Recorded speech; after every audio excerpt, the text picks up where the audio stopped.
Howdy, name's Dave. Channel's TXW5CSM. I get questioned a lot at work and in some social areas on, gee Dave, what gun should I buy?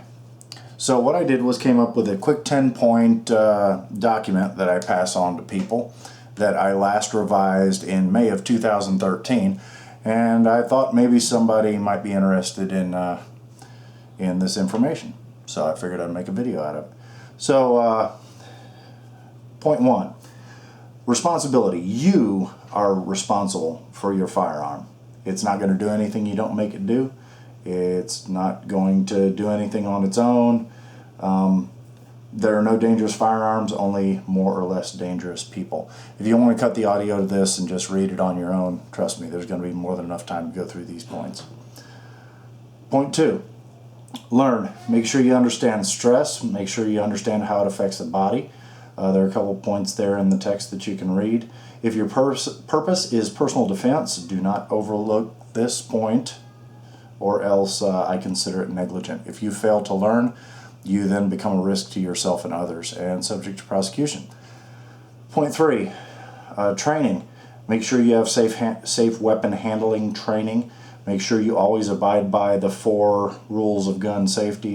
Colonel Jeff Cooper. I'll cover those in an additional page on this document because I printed them out for you.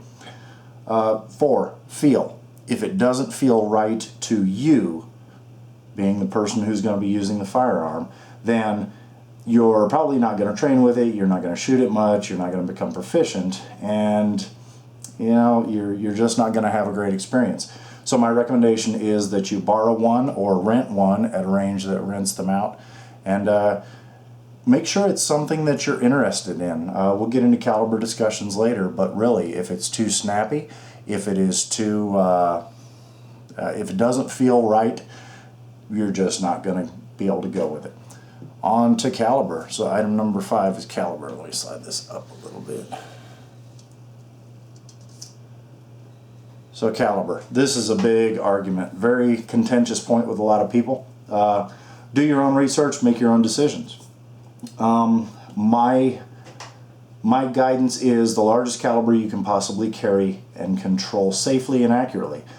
I have a personal standard of an 8-inch shot group at 10 yards. Looking over at my target, my last firing was 15 rounds in 7 seconds from concealment. So that's what I like to make sure I can do. Some would call it overkill. Your mileage may vary. You can ask for a rebate on this video. It's worth what you paid for it, by the way. So, no caliber is a magic death ray. Shot placement, weapon control are your critical factors. So, we can get into an argument about carrying capacity, how long it takes to reload, whether more rounds in a magazine are better than more on the belt. Whatever you are comfortable with, I would rather have you carry a weapon at all times for the defense of you and your family than to not carry, regardless of the caliber, as long as you are trained with it. And I'll get into this in point number 9, but take a look before you select a caliber on what your internal ballistics, external ballistics, terminal ballistics, and look into the subject of overpenetration or underpenetration. So you're going to have to learn a lot about ballistics before you actually make that decision. But I'll leave that up to you. Item 6, my most asked question. What model should I buy? Basically, whatever feels good, the caliber that you desire. No specific manufacturer. I have my preferences. It's kind of like your choice in a mate. You're going to choose who you want to choose. I can't make that decision for you, but this is going to be something that could save your life, so make sure you choose it carefully. It's kind of like marriage. It's supposed to happen forever. On to item number 7, ease of controls. Another rather contentious point. Some have internal safeties, some have external safeties. I've probably dropped both of them loaded on accident one time or another. Every safety I've ever had that was engaged functioned as designed. There's the school of thought that more moving parts causes more potential for failure. Okay, roger that. it's going to cause additional mechanical functioning of a mechanical device. As long as it functions as designed, I don't have a problem with it. My issue becomes high stress situations. If you're not familiar with the controls and how to clear stoppages and how to clear the weapon, that I think is a little bit more of where the rubber meets the road. So ease of controls does not mean less controls, it just means what you are more comfortable with. Moving down here a bit again. Slide alignment. So, number 8, reliability and accuracy. This is always kind of a give and take. If it's more reliable, it tends to have looser tolerances in it and will tend to be less accurate. And on the flip side of that coin, anything with extremely high tolerances will tend to be more accurate and then have more likelihood of getting a stoppage. So it's a compromise. So what works for one person may not work for you.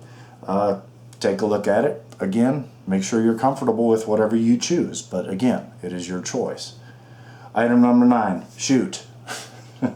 Kind of goes without saying. A lot of people will get a pistol. They'll throw their defensive rounds in it. They'll throw 5 rounds down range at a square range and think, yeah, I'm good. This thing's going to work for me. I'll throw it in my drawer, and then when I need it, it's going to work. Okay, we can go back up to item 3, which is training, but I won't beat that drum again. You need to routinely fire so that you maintain your skills.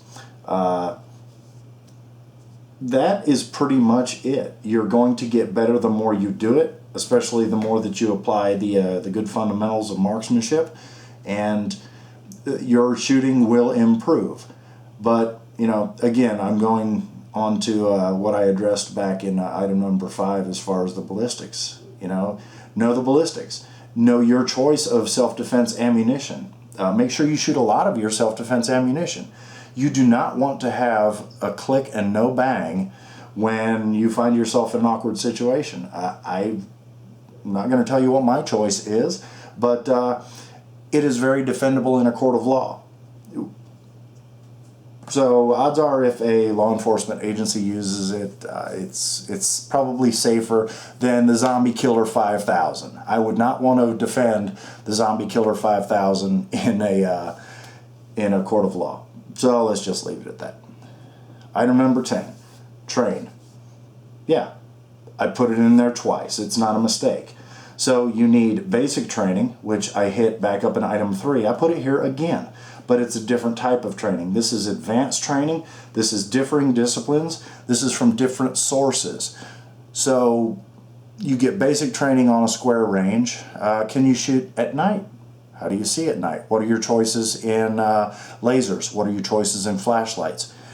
Can you clear your weapon at night by feel alone? Are you confident that the person sitting to your left and right, probably your spouse or some other loved one, can they do it as well? How well are you trained? Are you trained at the basic level? Go beyond that. Push yourself beyond the limits you set for yourself. Push yourself. Lead yourself. That was always my definition of leadership. Push people beyond the limits they can set for themselves.